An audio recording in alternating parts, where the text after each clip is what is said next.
আসসালামু আলাইকুম রহমতুল্লাহ। দেশ এবং প্রবাস থেকে যে যেখান থেকে দেখছেন, আপনারা হয়তো জানেন যে আমি দেলোয়ার হোসেন। আজকে যে লোকটাকে আমার সামনে নিয়ে আসলাম, আমাদের শাওন ভাই, খুবই ভাইরাল একজন লোক এবং প্রবাসে অনেক দিন যাবত আছেন। শাওন ভাই কি করেন, কত বছর যাবত আছেন? আমি আছি 12 বছর ভাই। প্রায় 12 বছর। আচ্ছা শাওন ভাই, মানে আপনাকে আজকে ক্যামেরা বন্দি করার একটা কারণ, জি ভাই বলেন। আপনার অনেক ফ্রেন্ড ফলোয়ার কিন্তু আছে। ইয়েস। তাদের উদ্দেশ্যে যারা প্রবাসে থাকে, বেশিরভাগ ক্ষেত্রে আমরা সোশ্যাল মিডিয়াতে ঢুকলেই দেখি যে অনেক প্রবাসী ভাইরা দুনিয়া থেকে চলে যেতেছে। তো আপনার যে ফ্রেন্ড বন্ধুরা আছে বা আমার বন্ধুরা আছে, তাদের উদ্দেশ্যে যারা প্রবাসীরা আছে অথবা দেশে প্রবাসীরা আত্মীয় স্বজন আছে, তাদের উদ্দেশ্যে আপনি কি বলতে চান? আপনার একজন প্রবাসী হিসেবে আপনি। তাদের উদ্দেশ্যে আমি একটা কথা বলতে চাই, যে যারা প্রবাসে আছেন বর্তমানে, ঠিক আছে, মানে টেনশন না দেবেন, ঠিক আছে, বাস কোনো টেনশন করা যাবে না। টেনশন করা যাবে না, ঠিক আছে, বাস ঠিক আছে। মানে আপনি আপনার মতো চলবেন, ঠিক আছে।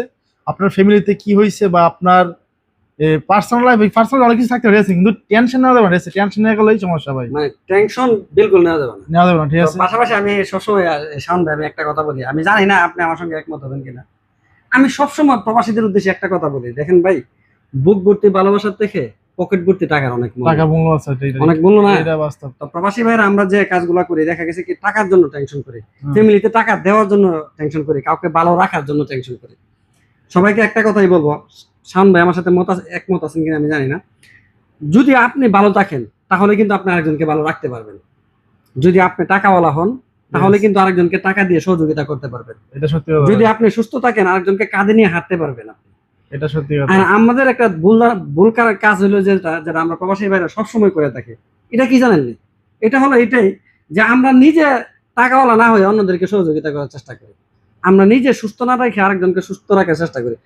একটা এক্সাম্পল দিই, আপনার পায়ে অসুস্থ, আপনি আমাকে নিয়ে হাঁটতে পারবেন? না।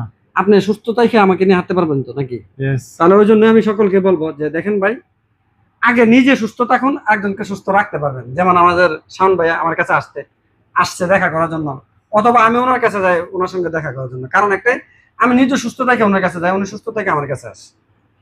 বারবার একটা কথা বলি যে আপনি নিজে টাকাওয়ালা হন, হয়ে অন্যকে সহযোগিতা করুন। এটা ঠিক আছে। টাকা আছে মানে সহযোগিতা করতে পারবেন। আপনার ব্যাংক ব্যালেন্স সবকিছু আপনি হারায়া অন্যকে সহযোগিতা দূরের কথা, আপনি যে তার পাশে যেতে পারবেন এটি ভুল ধারণা। আমরা প্রবাসীরা বারবার প্রতারিত, বিতাড়িত, লাঞ্ছনা যা আছে দুনিয়ার মধ্যে সবকিছু হইতেছে না। ইয়েস। তো মানে আপনি বলেন যে মানে আমি যে বললাম যে বুক ভর্তি ভালোবাসার থেকে পকেট ভর্তি টাকার অনেক মূল্য। এটা সত্যি কথা ভাই, ঠিক আছে। টাকা থাকলে সবাই দাম দিবে আপনার, ঠিক আছে। হুম। আর টাকা না থাকলে আপনার কেউ দাম দিবে না ভাই, ঠিক আছে। আমি শাহান ভাই কয়েকটা ভিডিওর মধ্যে আমি বলি যে দেখেন, প্রবাসী ভাইরা বিশেষ করে বাংলাদেশে টাকা নেই, আপনি সামাজিক ভাবে চলে যেতে পারবেন, পারবেন না? Yes, কিন্তু প্রবাসীর হাতে যদি দেশে গিয়ে টাকা না থাকে, বহুত ভাই মুশকিল। একটা টিস্যুর মূল্য আছে, টিস্যু একজন প্রবাসীর মূল্য নাই। মূল্য থাকে না, একটা মানুষের মূল্য থাকে।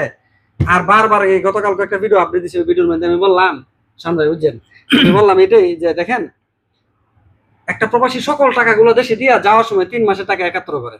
কয় মাসে? 3 মাসের, বুঝছেন? 3 মাসের টাকা। কইরা একটা টিকিট কাটে, 54 কেজি 50 কেজি মাল কিনে মাত্র আর 1 মাসের টাকা হাতে নিয়ে দেশে যা। তবে সকল প্রবাসীদের শুধু একটাই কথা, দেশে যাবেন, ঠিক আছে, আগে নিজের জন্য কিছু করে দেবেন, ঠিক আছে।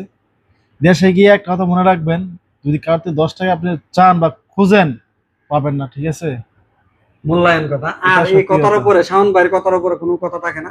যদি আপনি দেশে যান সেক্ষেত্রে নিজেই সঞ্চয় করে যাবেন, নিজে টাকাওয়ালা হবেন, হয়েতে যায়েন ভাই। দেশে গেছে না, ওই কালকে না পরশুদিন দেখলাম এক ফেসবুকে 15 দিন হয়েছে দেশে গেছে, 6 বছর প্রবাসে থাকা অবস্থায়, আমার একজন ফ্রেন্ড লিস্টের লোক, সে কি লেখছে ফেসবুকে জানেননি? আহা, আমার জীবনে এরকম পরিস্থিতির সম্মুখীন হতে হবে আমি কল্পনাও করি নাই। আছে ভাই, অনেক আছে ভাই, অনেক আছে। মানে যাওয়ার কয়দিন পরে বলুন তো? 15 দিন, ওর তো পুরো আরো 4 মাস ছুটি বাকি রয়েছে, 15 দিনই অবস্থা। অনেক অনেক আছে ভাই। কারো কাছে কোনো টাকা পয়সা পাবেন না। আমার শাওন ভাই যে কথা বলছে আমার অন্তরের কথাগুলো। আর আমি বিশেষ করে এই প্রবাসীদেরকে নিয়ে কথাগুলো এই জন্যই বলি, আমার প্রবাসী ভাইরা প্রচুর লাঞ্ছিত হয়, নির্যাতিত হয়, নিপীড়িত হয়, কারো ভালোবাসা পায় না। তারা অন্যের ভালোবাসা আশা করতে গিয়ে সেটা নিজে এমন ভাবে মানে মানুষের কাছ থেকে দূরে চলে যায় হঠাৎ করে, সেটা বাসা রাখে না। আমি মনে করি যে প্রতিটা প্রবাসী ভালো থাকুক, সুস্থ থাকুক এবং নিজে স্বাবলম্বী হোক। এই জন্য আমরা আজকের এই ভিডিওটা বানানো। ভালো থাকবেন, সুস্থ থাকবেন। আসসালামু আলাইকুম রহমতুল্লাহ।